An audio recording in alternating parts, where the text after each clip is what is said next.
So, Dad, we got a note from a couple of people that we've talked quite a bit about John Rattel, but we never really talked much about Brad Park. So people wanted to know, especially a couple of guys from Alberta who are faithful listeners wanted to know, what was Brad Park like? I'll tell you about Brad Park. I did not know. I was a punker down in Rochester. I did not know that he had a running feud with the Boston fans. He'd written a book. I forget what the name of the book was. Play the Man. Play the Man. And is that was the book he wrote? Yep. Anyhow, Play the Man. And he really gave it to the Boston fans. And now he gets traded. And I did not know, and the players did not like that were there before, did not, let's say they were not crazy over. But let me just tell you about how the trade came about. Harry, we were going nowhere. I mean, I'm not knocking Phil because Phil was a good guy. I remember the coach who was there before said, "You keep your eye on Phil Esposito," and he was a great guy. His only problem was he went 4-minute shifts. If the shift was 8 minutes, he gone 8 minutes. Anyhow, and I was one of the first guys that had in Rochester had them down to about a minute.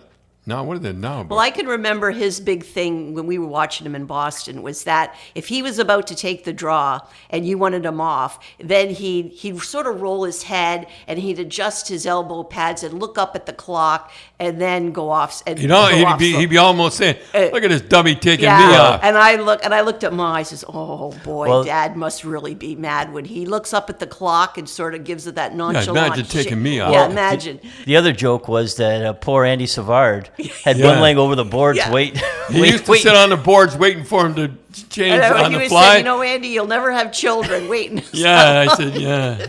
Andy was funny.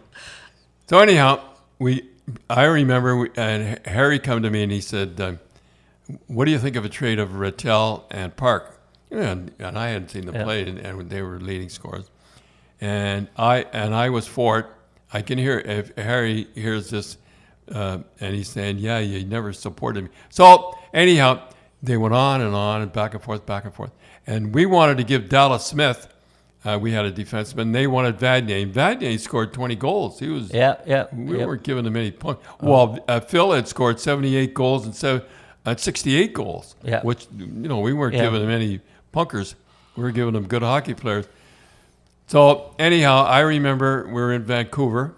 And I get a call from Harry. Well, I won't go. Yeah, we talked about this last week. Yeah.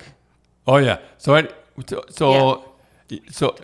you want to talk about? So what do you want? Well, we just said when Brad Park came, kind of. Oh yeah, Brad Park came, and I remember they came to the room. Him and Rattel. Nobody met them at the airport or anything. They just took a cab. I wanted them, but I was kind of funny. Well, the thing is, back then. There's not like there was a lot of TV. You wouldn't have seen them play very much. No. Well, I knew Park, and I knew Rattel. I played against Park. He played for Buffalo, and I played against him. I knew he was good, and I knew Rattel was good because I'd seen him play.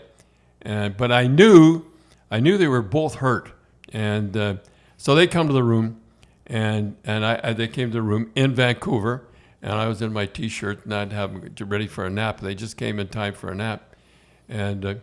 I didn't know. I forget what I said. Welcome to the club. What did the players? Did the players kind of cool them, or no? I don't know. I don't know.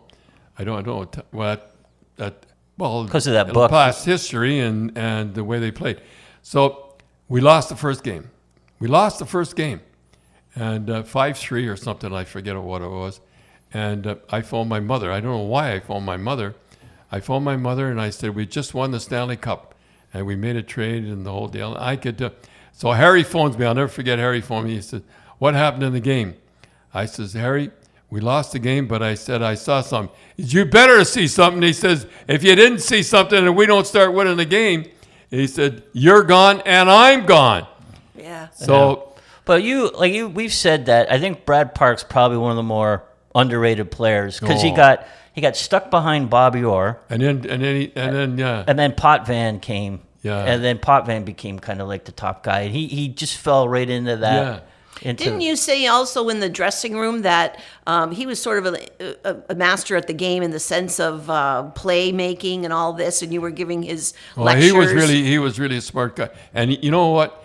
when he was in New York, I could not believe that he led the New York Rangers in penalty. 100 minutes in penalty. He got 100 minutes almost every year. Yeah, every year. And we looked it up. The last 3 years of him in New York, he had 13 fights. Ridiculous. I mean, he wasn't that good a fighter. He was okay. Didn't you give him an order? Well, what did I tell you about the order? So I'm having a meeting, and I had it in the paper, and I think he had a fight with Polonich or something. Right, it was Dennis. I remember it because it was Dennis Polonich. He was the guy that Wolf Paymont really did a number. Someday I should talk about that one. Woo. really gave it to him. Cut him for about 45 stitches. Nobody fooled with. We didn't even fool with Paymont. Wilf Paymont. So I made a statement and I said, if you fight, I'm going to suspend you. I wouldn't suspend him. How could I suspend him? I said, I don't want you fighting and all that stuff. Now you're off the ice with Polonich. And I said, and I remember him saying, he said, well, what if somebody spares me? I said, don't worry. Somebody will be there to take care of the guy. We had 4 guys that were John Winsink. We had Terry O'Reilly. We had Wayne Cashman. Stan Jonathan.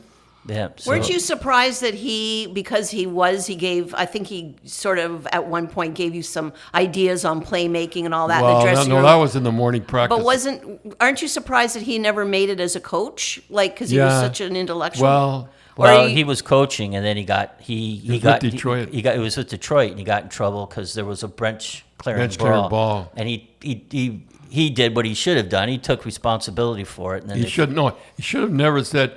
He should have. That's one time he should have said the players just left. Yeah, but he was being honest. He was being honest. Well, if that's a mistake. You know, when he played, his last year he played, I'll never forget the last year he played.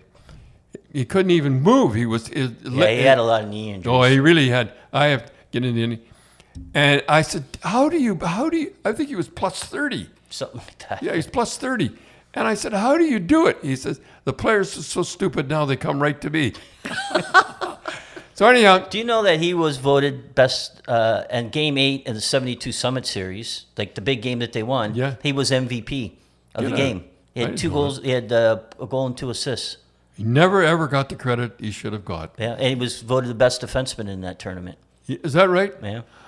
Well, I won't tell you again about what Bobby Hull said. It's a good job, Bobby. A good job, Ord didn't play. And everybody, whoa. And he says, if he hadn't played, there wouldn't have been a Game 8. What's the Game 8? Anyhow, it was the game that they won. So, Park. Well, I remember the one thing, too. With you, we were playing Montreal in the finals, and he got a 2x4. Was it 2x4? A 2x4, yeah. And he put it on the ice, and he was shooting. He was just shooting it over. Yeah, right? and I said, "What the hell you got the 2x4 out here for?" That's the width of a hockey stick, and he just put it over, and he found out. And remember the goal he got against Dryden? He right along the ice. That's the only way you'd ever beat Dryden. You think it'd be up high, but no, you beat. So he was ready. I remember we had a meeting, and I could go on and on about him. I remember the time when he was coming back from a knee injury. Last shift in Halifax, he wrecked his knee. The last shift of the exhibition season. He blocks a shot? No, he stepped on a rut. Something. Oh. And he never. And he was out. We'd won 18 straight. We hadn't lost in 18, and I hated to break up a winning combination. And sure enough, he said, I want to play. And I said, I figured against Washington. I said, okay, now listen. When you get out there, you can't move till your knee gets better. Pass the puck. And don't try to go with the puck. Well, he would try to go with the puck, and they got the tying goal. And, I took a towel, and usually you throw a towel. I threw the towel, and it landed right on him and covered him right up. Oh, That's how embarrassing it was. Remember. Well, you weren't aiming for him, were you? No, well, in his way, but yeah, I remember you said that was the one thing you did feel bad. You really felt bad. Yeah, and he wasn't going to play. Do you know at one time he was the highest paid player in the NHL? Is that right? Yeah, it was right at after the 72. His contract was up, and the WHA tried to lure him away.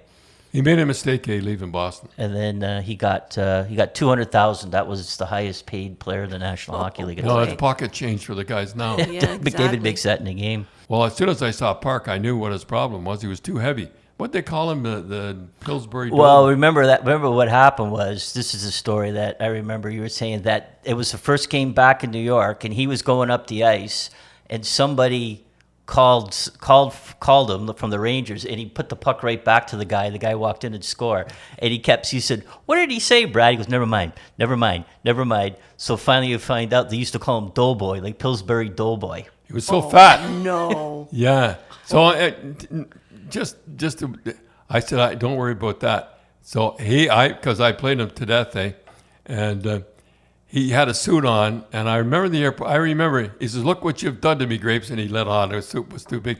I bet he lost 20 pounds, and he was terrific. He was. Yeah, terrific. I think he's so underrated. He doesn't make the underrated list. Yeah, he what gives what did he do? This is what he was a first All-Star from 1970 and 72, 74, 76, 78.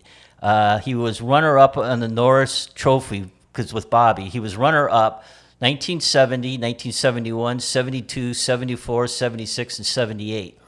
So if Bobby wasn't there, Park would have won. Always the bridesmaid. Yeah.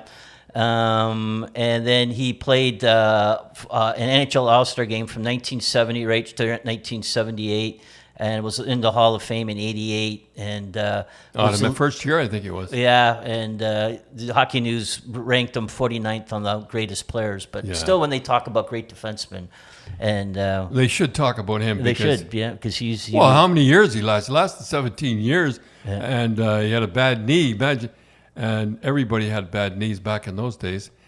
Anyhow, he was a great guy. I'm glad, and he made him and Rattel. I'll just tell you one more story, and then we got to go. It's a story we used to have, and in the morning we used to have morning skate, and then after any questions, and everybody knew I had to drive back. No, never mind. And Brad would get up, and I'd be pounding, and guys would be looking at me, and I'd go like that. So it got to the point that every time I'd say, "Is there anybody, you want to bring anything up?" And Brad would get up. So finally I said, "Okay, has anybody got anything to bring up?" "Not you, Brad." Anyhow, he was a great guy, and I tell you, I won Coach of the Year, and I wouldn't have won it without him.